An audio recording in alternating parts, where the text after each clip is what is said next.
అభాగ్యులకు ఆర్థిక ఆసరా మిషన్ వాత్సల్య. అభాగ్యులైన అనాథలు, నిరాధార చిన్నారుల సంక్షేమం, భద్రత కోసం కేంద్ర రాష్ట్ర ప్రభుత్వాలు సంయుక్తంగా మిషన్ వాత్సల్య పథకాన్ని అమలు చేస్తున్నాయి. దీని ద్వారా అర్హులైన పిల్లలకు నెలకు 4,000 ఆర్థిక సాయం అందజేస్తున్నాయి. దీని గతంలో జిల్లా బాలల పరిరక్షణ విభాగం నిర్వహించేది.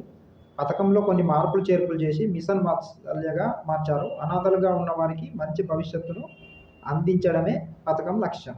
కావలసిన పత్రాలు ఏంటి అంటే పిల్లల జనన ధృవీకరణ పత్రం, తల్లిదండ్రుల మరణ ధృవీకరణ పత్రం, ఆధార్ కార్డు, బ్యాంకు ఖాతా వివరాలు, ఆదాయ ధృవీకరణ పత్రం. గ్రామీణ ప్రాంతం వారికి వార్షిక ఆదాయం 72,000, పట్టణ వాసులకు 96,000 దాటరాదు.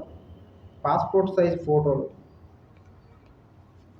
వీరే అర్హులు: తల్లిదండ్రులను కోల్పోయిన అనాథ పిల్లలు, తల్లిదండ్రులలో ఎవరో ఒకరు లేనివారు. అర్హులైన పిల్లలు 18 ఏళ్లు నిండరాదు.